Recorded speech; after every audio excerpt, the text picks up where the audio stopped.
What's up guys, it's me, Janne here, and I'd like to start this video by telling you that no, I'm not trying to be Jimmy Broadbent's gangster rap cousin with this bandana over here. I'm just trying to see what's happening on my screen, that's all.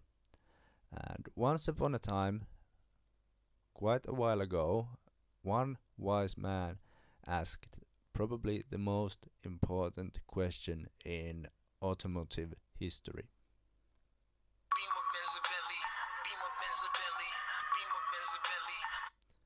And that wise man was Lloyd Banks of G Unit.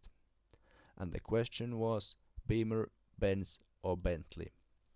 So in this video I'll be testing the GT3 cars of BMW, Mercedes-Benz and Bentley, and I'm going to compare them and I'm going to drive hot laps with them to see how the cars feel compared to each other and which of them is the fastest. Oh yeah, and the track that I'll be using for this video will be the Monza short circuit, and the reason why I picked that track is because A, it's really short, I have less time to make a mistake on the hot lap. B, it has long straights. C, it has a corner that requires good downforce, that last corner parabolica. D, it has really slow section, the last chicane on the track, and it has high curbs, so we can see how well the cars manage them as well.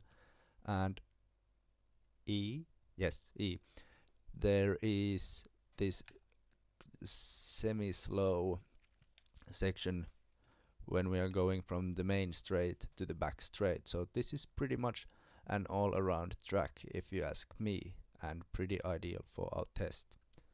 But yeah, without further ado, let's begin our test.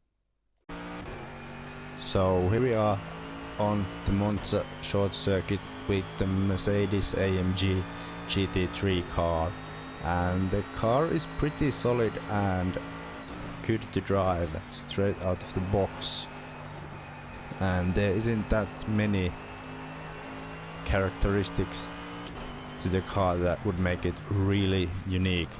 But one thing that I have noticed is that it's slightly oversteering on corner entry, and when I get onto the throttle mid corner it starts to understeer a bit, so that's pretty weird, but I think that would be really easy to fix with a proper setup. And this car is really stable over the curbs on the final chicane, which is also a good feature to have in a racing car. And yeah, that's pretty much it. Let's move to the next car before I crash this one. And now I'm in the BMW Z4 GT3, and compared to the Mercedes, the first thing that I can notice is that the steering feels a bit lighter than in the Mercedes, and the BMW is, I think that it's slightly better under braking.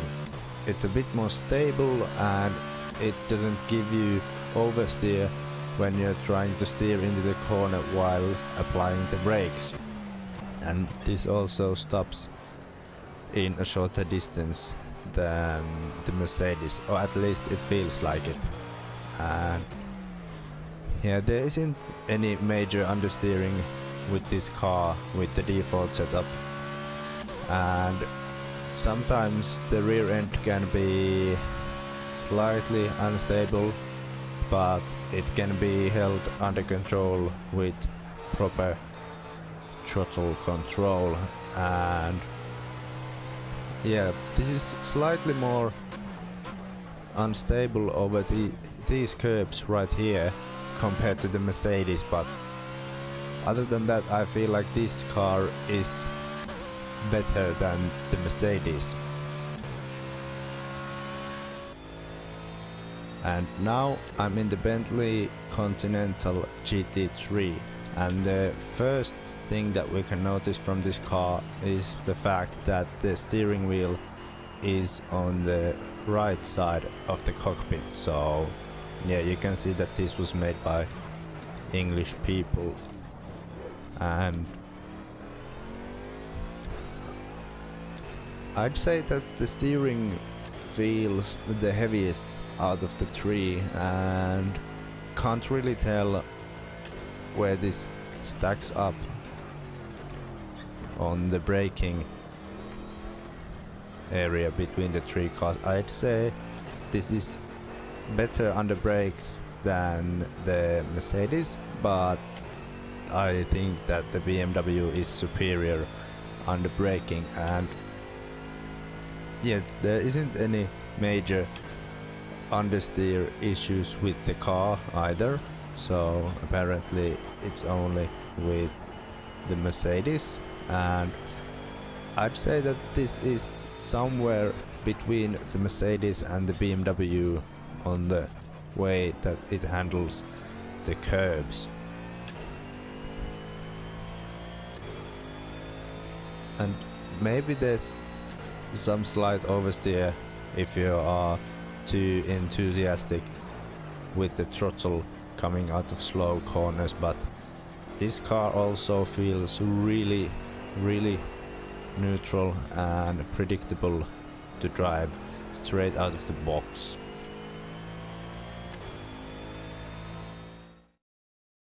And now it's time for the most exciting part of our test, the hot laps.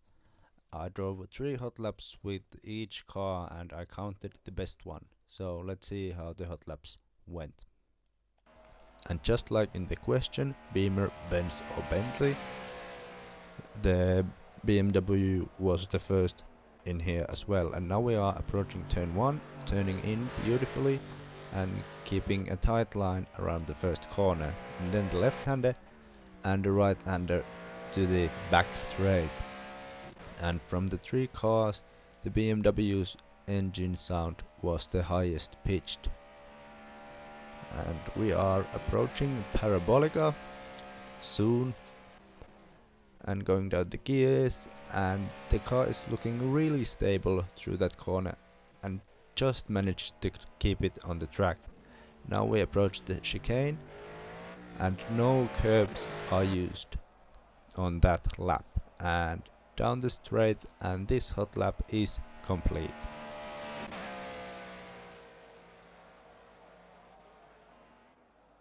And next up is the Benz, and we are starting the lap right now. Approaching turn 1, going down the gears and keeping it tidy on the turn-in and keeping the tight line around the corner, and then flicking the car to the left and once again to the right to get to the back straight, while I was barely able to keep the car on the road. Compared to the BMW, the Mercedes engine noise is a lot more low pitched, and I think it sounds nicer. And the car looks really good through Parabolica, not so close to the outside compared to the BMW, and slight use of the curbs and revving the engine up to the maximum, trying to get the best possible time for the Benz.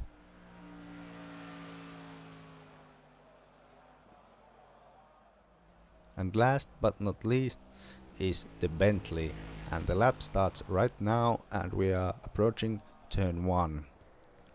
A slightly wider entry to the corner with the Bentley and keeping it tight on the exit there, and then the left-hander and the other right-hander on to the back straight, and you can see there was another tight line on the corner exit. And yes, I can confess that I was having small problems with the Bentley being a right-hand drive car, since I wasn't able to picture the car on the road that well compared to the left-hand cars, but seeming to go pretty good around Parabolica and didn't clip anything on the chicane either, and using easily most of the curbs out of the 3 cars. and coming down the start finish straight, and that's the lap.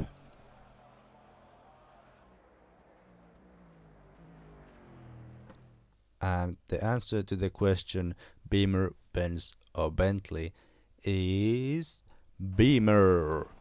Here are the results, and thank you so much for watching, and please subscribe so you get notifications whenever I'm streaming some stuff. And don't be afraid to join the streams, I like it a lot when I can talk to you guys while playing the best games available for PS4. But thanks so much for watching, and bye bye.